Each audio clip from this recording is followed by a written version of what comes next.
한 자리에 하나님만이 이 세상을 살리시는 참 생명의 권원 되심을 고백하나이다. 이스라엘을 애굽에서 이끌어내신 하나님께서 우리를 죄와 죽음으로부터 이끌어내셨나이다. 그러므로 하나님만이 자유와 구원의 원천이시며 궁극적인 생명의 주인이심을 믿나이다.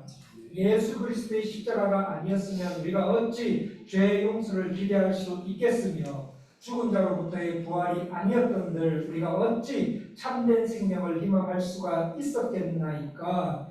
그런 티끌과 먼지로 변하는 우리에게 예수 그리스도에게 전적으로 맡기고 살아가라. 하나님 나라를 향해 돌아서라는 우리 주님의 호소이자 명령임을 믿나이다.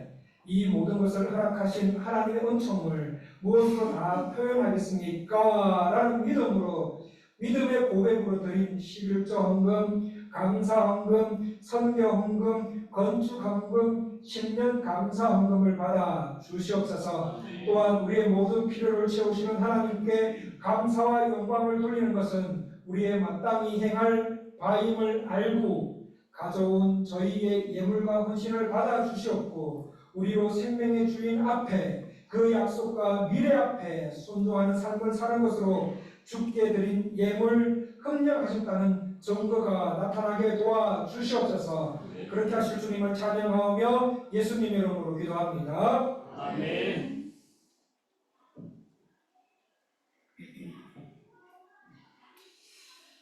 예, 방금 저와 성도님께서 읽으신 말씀을 좀 더 쉽게 풀이해서 한번 더 읽어보겠습니다. 우리 PPT에 나오니까 한번 눈으로 따라오시면 될 것 같습니다. 우시아 왕이 죽던 해에 나는 더 높은 보좌에 앉아 계신 주님을 보았다. 그의 옷자락은 성전을 덮고 있었다. 서랍들이 그를 모시고 서 있다. 각각 6개의 날개가 달렸는데 2개의 날개로 얼굴을 가리우고 2개의 날개로 발을 가리우고 2개의 날개로 날아다녔다. 그들은 서로 주고받으며 외쳤다. 거룩하시다, 거룩하시다, 거룩하시다. 여호와여, 그의 영광이 온 땅에 가득하도다. 이렇게 외치는 자의 소리로 인하여 문지방의 터가 흔들렸고 성전은 연기로 가득하였다. 그때 내가 말했다. 나는 망하게 되었다. 나는 입술이 부정한 사람이다. 입술이 부정한 사람들 가운데 살면서 왕이신 여호와를 보았기 때문이다. 그때 스랍들 가운데 하나가 제단으로 불집게로 집어낸 달군 돌을 가지고 나에게 날아와서 내 입에 대고 말하였다. 보아라, 이것이 내 입술에 닿았다. 너의 악은 가시고 너의 죄는 사라졌다. 그때 나는 주의 음성을 들었다. 내가 누구를 보낼 것인가? 누가 우리의 보냄을 받을 것인가? 그때 내가 말하였다. 제가 여기 있습니다. 저를 보내주십시오. 오늘 주일 예배는 소명의식이라는 제목으로 하나님 은혜 나누시기를 원합니다. 제가 중학교 다닐 때 자주 보던 TV 프로그램이 있었습니다. 혹시 성도님들 퀴즈 탐험 신비의 세계 그걸 보셨습니까? 예, 저는 이 퀴즈 탐험 신비의 세계를 볼 때마다 동물들이 가지고 있는 본능의 힘이 정말 엄청난 것임을 볼 수가 있었습니다. 연어를 한번 생각해 볼까요? 이 바다로 나갔던 연어떼들이 산란기가 되면 내륙으로 돌아오게 됩니다. 그 거친 물살을 연미해서 올라오는 연어떼들, 이 몸이 바위에 부딪혀 완전히 부서지는 가운데서도 목적지를 향해 올라오는 연어떼들의 모습을 보면 대단합니다. 본능의 힘입니다. 이동하는 철새를 한번 볼까요? 추운 나라에서 따뜻한 나라로 날아가는 모습을 볼 수 있는데 유럽 황새 같은 경우에는 13,000km 그리고 제비는 15,000km를 시속 80에서 90km 속력으로 날아간다고 합니다. 평상시 우리가 보기에는 별로 힘도 없는 새끼들 같은데 때가 되면 수천 킬로, 수만 킬로를 간다고 합니다. 본능의 힘입니다. 이 본능을 다른 말로 하면 The Calling of Nature, 자연의 수명이라고 합니다. 하나님께서 모든 동물들 안에 심어주신 소명의식입니다. 자연을 향한 그들의 소명의식으로 엄청난 힘을 가지고 목적을 이루는 모습을 볼 수 있었습니다. 동물만 이런 소명이 있을까요? 아닙니다. 사람도 마찬가지입니다. 하나님께서는 사람 안에도 이런 소명의식을 넣어주셨습니다. 우리나라 최연속 장애 피아니스트가 된 사람을 소개해 드리려고 합니다. 이희아라는 장애인입니다. 1985년 7월생입니다. 태어날 때 선천성 기형을 가지고 태어났습니다. 이분은 두 다리가 없어요. 두 다리가 없습니다. 한 손가락이 한 손에 손가락이 4개, 두 손에 합쳐서 한 손에 4개, 합쳐서 두 손에 8개의 손가락을 가진 분이십니다. 그런 분야가 6살이 되던 해 부모님께서 아무리 우리 자녀가 몸이 불편하게 태어났다 하더라도 연필 정도는 잡을 줄 아는 나이로 커야 되지 않나 해서 피아노를 가르쳐야겠다는 생각에 피아노 학원을 찾아갑니다. 찾아갔지만 이 아이를 누가 받아주니까 아무도 그녀를 받아주는 곳이 없었습니다. 그러던 어느 날 숲속 피아노 원장 조경미 씨를 만나게 됩니다. 그분을 만남으로부터 레슨이 시작이 되고 그 후로 그녀는 피아니스트가 됩니다. 지금까지 우리나라뿐만 아니라 일본, 동남아, 세계 여러 나라에 초청이 되어서 피아노를 연주했고 희아의 노래 외에 14곡의 작품을 쓰고 연주할 정도의 피아니스트가 됩니다. 그래서 어느 날 한 기자가 이 자매에게 물어보았습니다. 어떻게 당신은 몸도 불편한데 피아니스트가 될 수 있었습니까? 라는 질문에 그녀의 대답. 네, 저는 플랜드 네글렉트 플랜드 네글렉트를 했다고 말합니다. 플랜드 네글렉트 계획된 무시. 이게 무슨 말인가요? 비록 어리지만 이 피아노 연주하는 것이 내가 할 일이다. 나는 피아노 연주를 위해서 태어났다. 비록 부모님이 내 손가락을 교정해 주려고 피아노를 시작하게 하셨지만 시간이 지남에 따라 나는 피아노 연주를 위해서 태어났다라는 소명의식을 가지니까 그 나이의 또래가 해야 할 일들이 하나하나 뚝이 되어졌다는 말씀입니다. 아이로서 얼마나 놀고 싶습니까? 아이로서 놀고 싶은 본능이 있었지만 무시했고 TV, 인터넷, 오늘날 말하면 유튜브, 게임 보고 싶었지만 모두 다 무시했습니다. 더군다나 몸이 불편했지만 이것이 내가 가야 할 일이다라는 소명이 나에게 주어졌을 때 그 일도 없이 하루도 거리지 않고 새벽, 오후 시간을 각각 나누어서 하루에 10시간에 이르는 허바스 훈련을 한 결과 피아노 연주를 할 수 있게 되었다는 말씀입니다. 그녀는 자신을 향한 콜링, 즉 소명이 피아니스트가 되는 것이라는 것을 의식했을 때 계획된 무시들을 하면서 목적을 향해 힘차게 달려갈 수 있었다는 말씀입니다. 소명의식. 그렇다면 하나님을 믿는 성도님들께서 신앙생활을 하시면서 반드시 자각하시면서 신앙생활을 하셔야 할 것 중에 하나가 무엇입니까? 바로 하나님의 소명을 의식하며 사는 일입니다.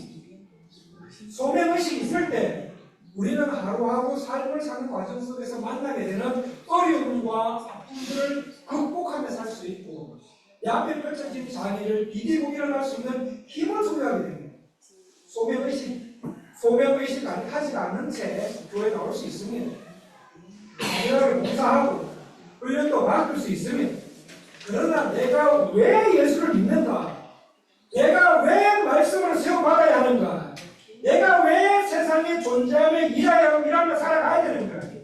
하나님이 왜 나를 구원하셨고 성도로 삼으셨는가를 알 수 있는 소명의식이 우리에게 있을 때 우리는 그때부터 막연하게 신앙생활을 할 수 없습니다. 그러면 의미에서 여쭤보겠습니다. 성도님들께는 소명의식이 있습니까? 소명의식이 있는 공동체는 힘있게 움직입니다. 소명의식이 있는 공동체는 어떠한 상황 속에서도 포기하지 않습니다. 본질을 위해 비본질을 버리게 되어 있습니다. 자료나 우리나 치우치지 않습니다. 오늘 말씀해 보시면 이사야 선지자 엄청난 소명을 받게 되지요.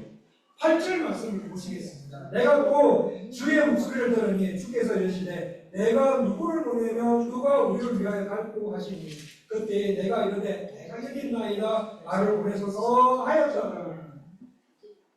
성경 신학자들은 이 8절 말씀을 천상회의라고 말합니다.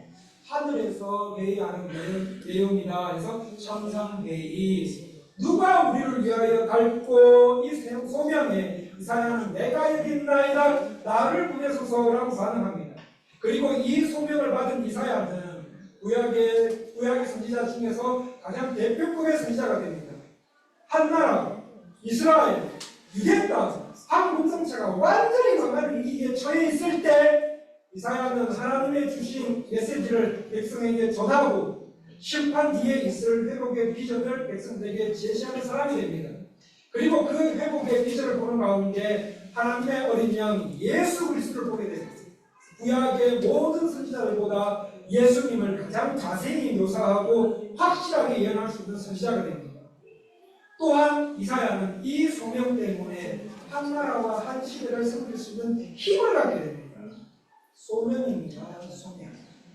오늘 말씀을 통해서 2024년 한 해 소명을 가지고 살아가기를 원하신다면 아니, 성도님들 하나님께서는 성도님들 한 분을 위한 소명이 있습니다. 성도님들은 하나님의 소명을 가지고 살아가셔야 된다는 말입니다.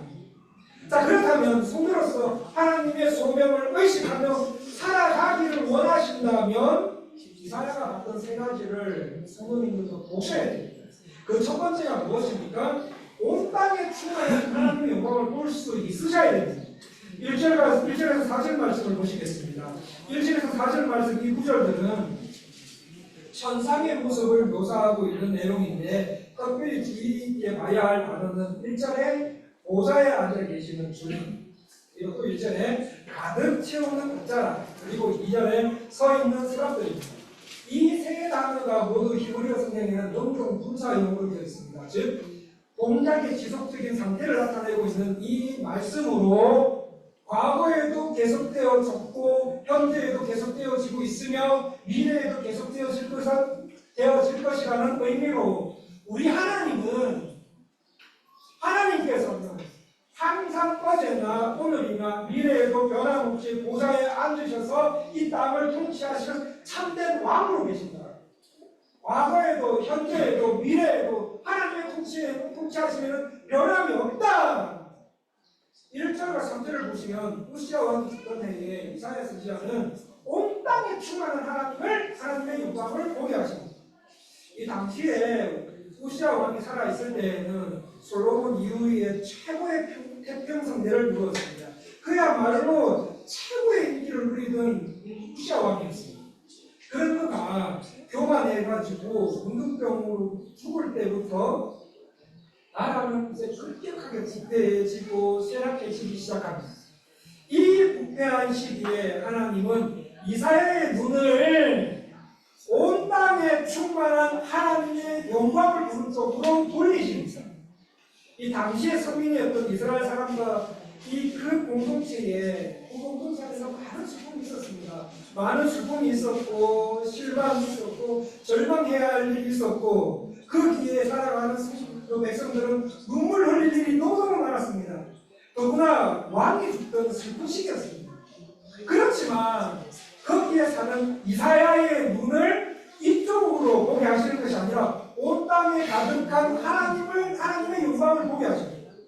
하나님께서 왜 이사야의 눈을 절망 중인 이스라엘의 공동체가 아니라 주님의 가득한 영광을 보는 쪽으로 돌리게 하셨습니까? 우리의 눈으로 보기에는 이 시대가 절망과 혼란과 눈물이 있어야 살아가는 시대였지만 이 시대를 주관하고 계시는 분이 누구인지 보게 하시기 위해서 이 시대가 아무리 어렵고 나에게 상처를 주고 그리스도인으로서 살기 막막할 그때 이 시대를 누가 이끌고 가시는지 보라는 것입니다. 누가 이 시대를 이끌고 가십니까? 1절에 높이 들린 보좌에 앉으신 하나님, 그 하나님 아니십니까? 하나님께서는 하나님 자신의 영광을 보여주심으로 해서 어떤 상황과 환경 속에서도 우리를 넉넉하게 이기는 자들로 세우시기 위해서 온 땅에 충만한 하나님의 영광을 보게 하셨습니다. 성도님들, 상황이 아무리 어렵고 환경이 아무리 우리를 흔들리게 해도 우리로 하여금 무조건 이기게 만들고 싶으신 하나님의 마음이 1절 안에 숨겨져 있다는 말씀입니다. 자, 그렇다면 성도님들께서는 무엇을 성도님들로 하여금 혼란스럽게 하고 절망하게 만들고 눈물 흘리게 만들고 어떨 때 좌절하십니까? 내게 힘듦이 있고 가족에게도 말 못할 어려움이 있을 때 성도님들 뭘 보셔야 됩니까? 슬픔과 절망이 있는 상황을 보셔야 됩니까? 아니면 온 땅에 충만하신 하나님의 영광을 보셔야 됩니까? 온 땅에 충만한 하나님의 하나님을 보시기를 축복합니다. 학교와 사회와 회사와 가정생활을 하시면서 또 혹은 우리 가운데 어떤 시험을 준비하시면서 내가 하나님의 사람이라고 생각을 하지만 미래가 불투명해요.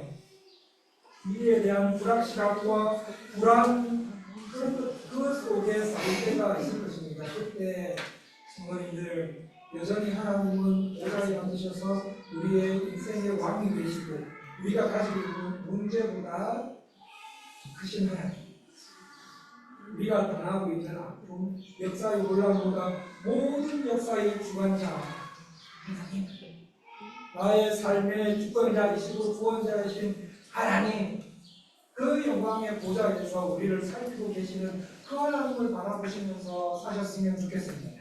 두 번째, 어떻게 하면 우리가 소명의식을 가지고 살아갈 수 있습니까? 나 자신의 부정한 모습을 보셔야 됩니다. 온 땅에 충만하신 하나님의 영광을 본 이사야의 반응이 5절 이하에 나오고 있습니다. 천상과 온 우주에 가득 찬 하나님의 영광과 하나님의 거룩하심을 스랍들이 찬양하는데 뭐라고 찬양합니까? 거룩하다, 거룩하다, 거룩하다. 그 찬양이 성전 문지방을 흔들고 찬양함으로써의 연기가 그 성전에 가득한 모습을 본 이사야는 뭐라고 말합니까? 하나님, 나는 죄인입니다. 하나님, 나는 부정한 사람입니다. 라고 말하면서 자신의 부정함을 인식하고 하나님의 거룩하심과 온 땅에 가득한 그 분의 영광으로 인하여 나는 죽게 되었다 라고 간증하고 있습니다. 과연 그런지 5절을 볼까요? 5절을 보시겠습니다. 그때에 내가 말하되 화로다 나여 망하게 되었도다. 나는 입술이 부정한 사람이요 나는 입술이 부정한 백성 중에 거주하면서 만군의 여호와이신 왕을 배웠으리로다 하였더라. 5절은 이사야의 탄식 오구인데 5절 말씀을 성도님들 자세히 한번 보시겠습니까? 자세히 5절 말씀을 들여다보시면 이사야는 첫째, 나는 망했다. 나는 하나님 앞에서 넋을 잃었다. 둘째, 나는 입술이 부정할 뿐더러 부정한 백성 가운데 거주하고 있다. 셋째, 내 눈이 만군의 여호와이신 왕을 배웠다. 이렇게 세 개의 절로 나눌 수 있는데 2절은 점층 구조로 되어 있습니다. 어떻게 말해야 하는가 하면 어떻게 이사야는 지금 말하고 있는가 하면 나에게 화로다. 화가 임하였다. 왜? 내가 망하게 되었기 때문이다. 왜 망하게 되었는가? 라는 질문에 대한 대답이 나는 입술이 부정할 뿐더러 부정한 백성 중에 살고 있으면서 왕이신 만군의 여호와를 보았기 때문이다. 나는 부정한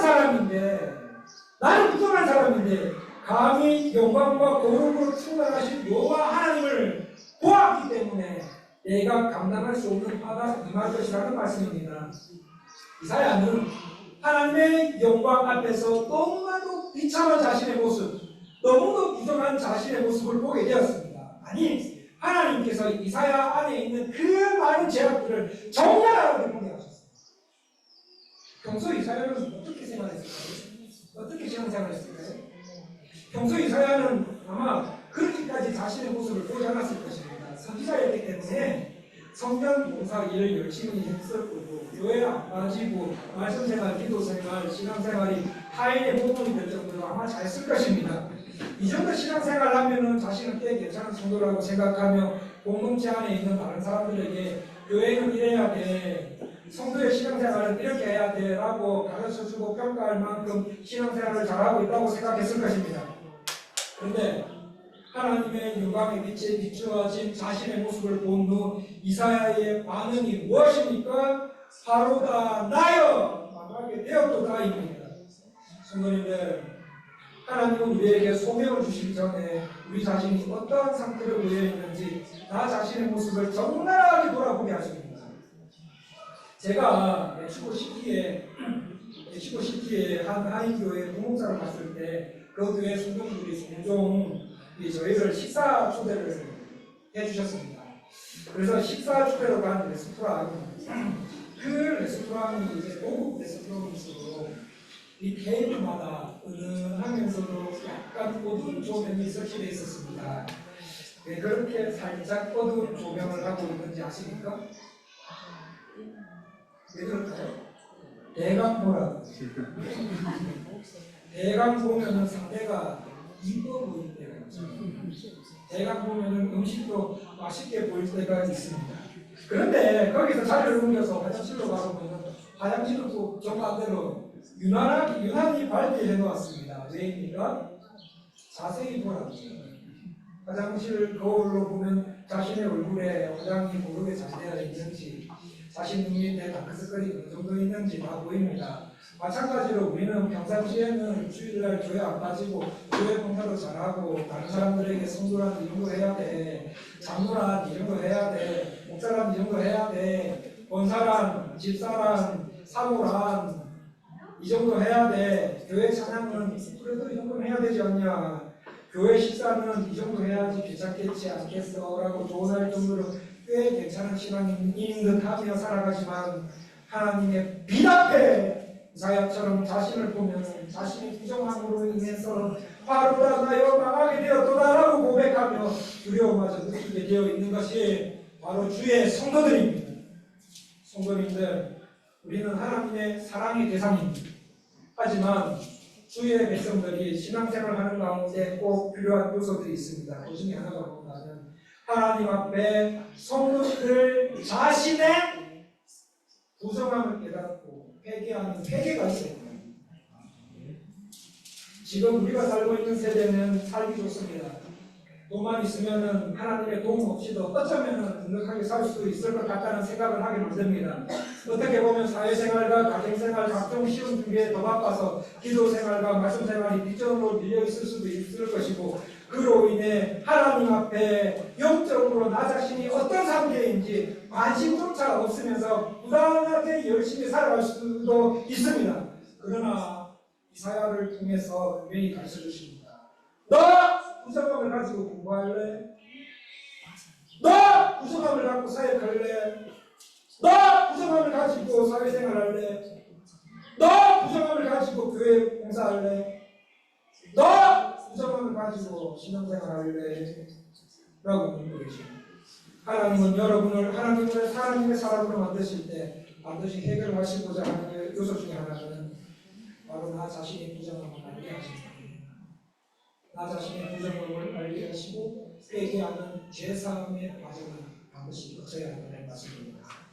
성령님께서 역사하셔서 부디 시간 우리 자신의 부정한 모습을 보여주시고 볼 줄 아는 한 분 한 분 다 되시기를 간절히 기도합니다. 성도님들, 나의 정면한 모습을 보지 못하니까요, 회개가 없어요. 회개가 없으니까 다른 사람과 공동체를 자기 기준으로 계속 평가합니다. 자신의 부정함을 보지 못하니까 회개도 없고, 자기에 대한 자기의 죄에 대한 회개가 없으니까 부흥도 체험 못하고, 성경이 말하는 참된 회개가 이루어지지 않으니까 이곳에 임하는 하나님의 나라의 능력도 보지 못하고 회개하지 못하니까, 나 자신의 부정함을 보지 못하니까 깨끗한 그릇이 못 돼. 깨끗한 그릇이 못 되니까 흐르고 있는 은혜의 강물도 받아들이지 못하고 있습니다.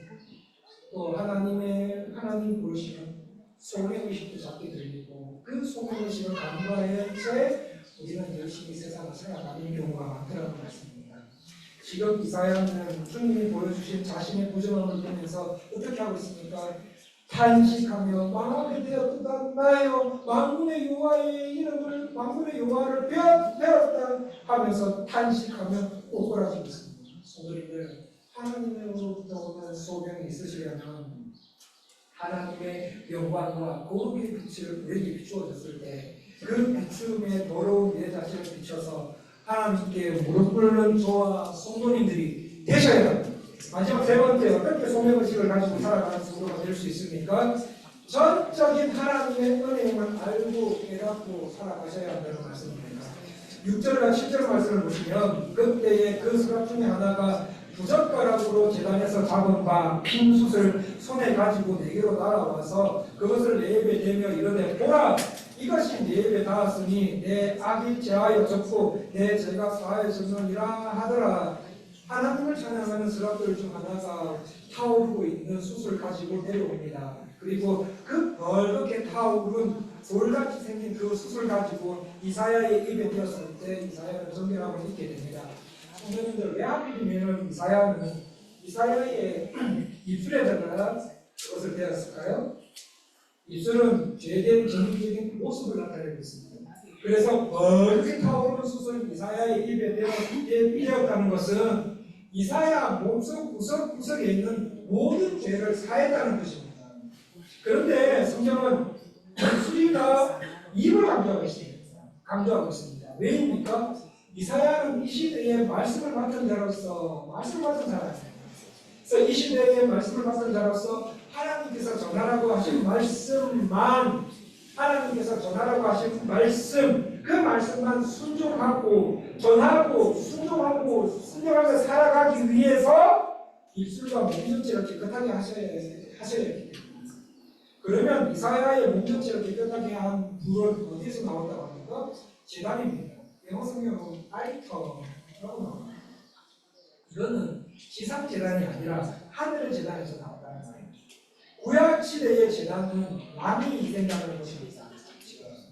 그래서 구약 시대 사람들은 그 제단 위에 어린 양과 같은 제물을 죽여서 나오는 피를 대신해서 그 사람들의 죄를 용서받을 수가 있었습니다.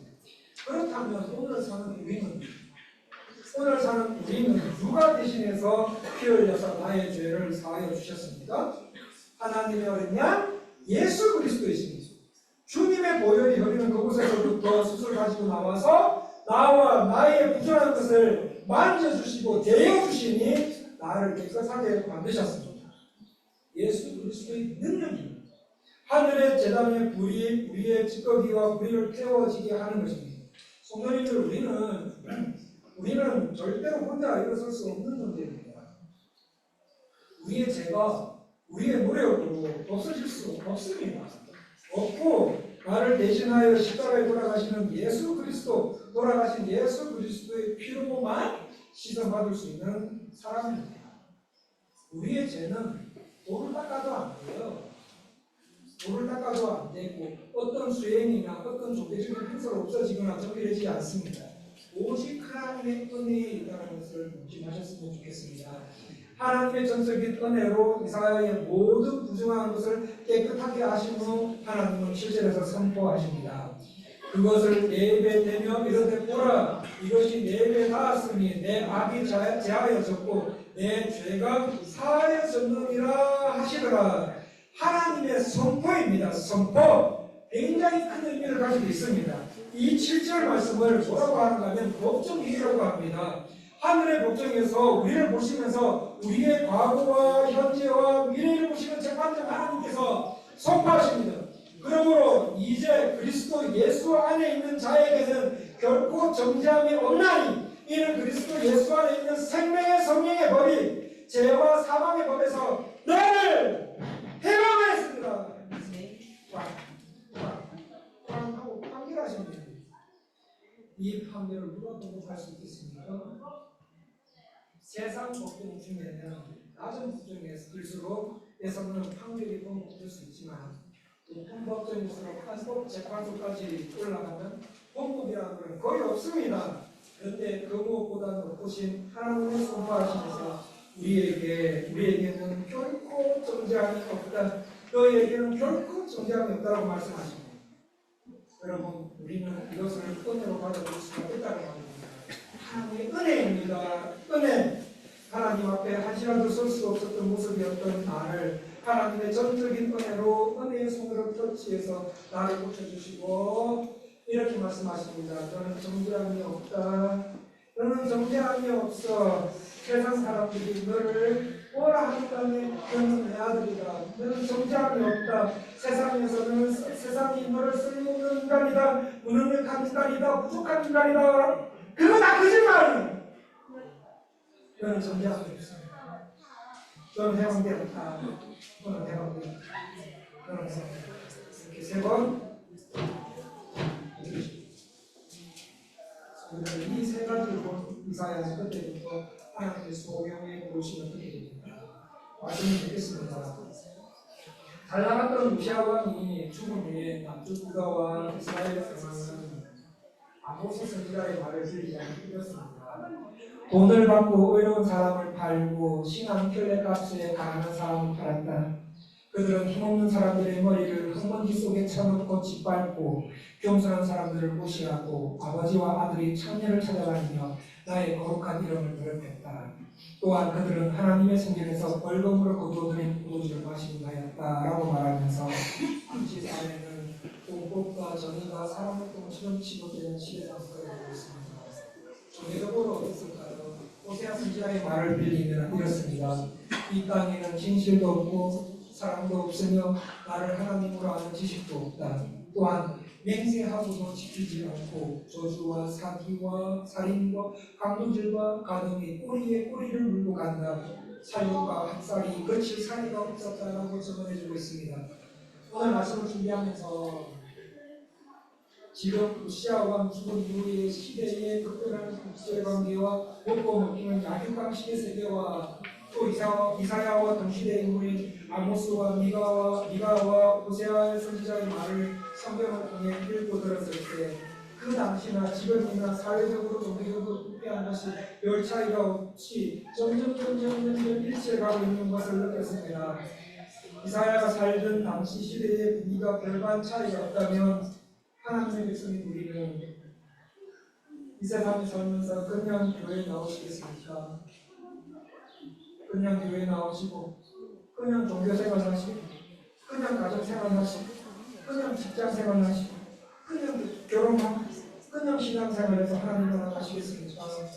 아니면 한 공동체를 살리고 시대를 살렸던 이사야처럼 사시다가 하나님 나라 가시겠습니까? 이 나라 안에서 어느 나라 어디서든 간에 그곳이 우리의 소명의 장소가 되었으면 좋겠습니다.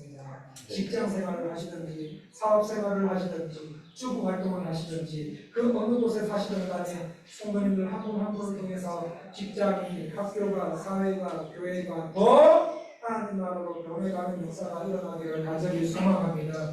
그러기 위해서는 하나님께서는 성도님들이 하나님의 소명을 갖고 신앙생활을 하는 것이 너무 중요하다고 오늘 본문을 통해서 말씀하고 계십니다. 우리 안에 하나님께서 주시는 소명, 그 소명 의식을 갖고 살아가기를 원하시는 분이 우리 안에 계십니까? 그렇다면 우리가 그 소명을 받기 전에 반드시 봐야 할 것이 있습니다. 무엇입니까? 첫째, 온 땅에 충만하신 하나님의 영광을 보셔야 됩니다. 두 번째는 자기의 부정함을 보셔야 됩니다. 자기의 부정함을 보며 예수 그리스도의 보혈로 씻김받는 것. 세 번째는 하나님의 전적인 은혜를 간구하는 신앙생활을 계속해 나가시는 모습입니다. 우리 가운데 평소에 소명에 관해서 하나님의 소명에 관해서 사모하시는 분이 있고 나에 대한 하나님의 소명은 뭘까? 여기에 대해서 궁금해하시는 분이 한 분이라도 계시다면 하나님 이 생활을 해결해 주세요. 그래서 간절히 기도하시면서 간구하시면서 2024년 한 해를 살아가셨으면 좋겠습니다. 성도님들, 지금 하나님은 교회 안에 어떤 프로그램보다 기도의 사랑을 찾고 계세요. 성령의 사랑을 찾고 계세요. 말씀의 사랑을 찾고 계세요. 이 부르심에 응답하시는 저와 성도님들 되셨으면 좋겠습니다. 그래서 예약하다 오늘 장로교회의 연수가 한 해 더해가면 더해갈수록 주님의 뜻하심에 부합하는 교회 공동체와 성도님들 한 분 한 분으로 다 세워지시기 위해서 간절히 원합니다. 기도하겠습니다. 하나님 아버지 말씀드리게 해주셔서 감사합니다. 하나님께서는 우리 각 사람에게 각자의 소명을 마음속에 넣어주신 것에 대해서 감사를 드립니다. 그러나 우리는 혹시 이것을 간과하며 이 땅을 그저 세상적, 정력적, 마귀적인 것에 따라서 이 땅을 그냥 열심히 살고 교회를 그렇게 다니고 있지는 않으신지요. 그래서 힘없는 신앙생활, 하나님 없는 사회생활을 했는지도 모릅니다. 하나님 아버지, 우리 깨닫다로의 장로교회가 소명의식 가진 성도님들로 가득 차기를 원합니다. 깨닫다로의 장로교회 공동체 전체가 주님께 하는 소명을 이루어가기 위해 역동적으로 움직이는 교회가 되기 원합니다. 하나님께서 우리에게 주신 소명을 감지하기 위해 첫 번째, 온 땅에 충만한 하나님의 영광을 보기 원합니다. 두 번째, 자기 자신의 부정함을 보기 원합니다. 그렇게 해서 예수 그리스도의 보혈로 시킴을 받았다는 사실을 믿고 알고 확신하기 원합니다. 세 번째, 전적인 하나님의 은혜를 간구하는 마음을 허락하여 주시옵소서. 그래서 하늘을 걱정해서 성삼위 하나님께서 나를 위하여 누구를 보낼 거라는 음식이 들렸을 때 주님 저 못해요, 주님 저 바빠서 못해요가 아니라 주여 제가 여기 있습니다, 하나님 나를 보내셔서 라고 말하며 모든 시대를 바뀌어가는 사람들로 성장시켜 주시옵소서. 그랬다 우리 장로교회 온 성도님들이 소명의 성장해 가는 모습을 믿음으로 바라보며 존귀하신 예수님 이름으로 기도합니다. 찬송가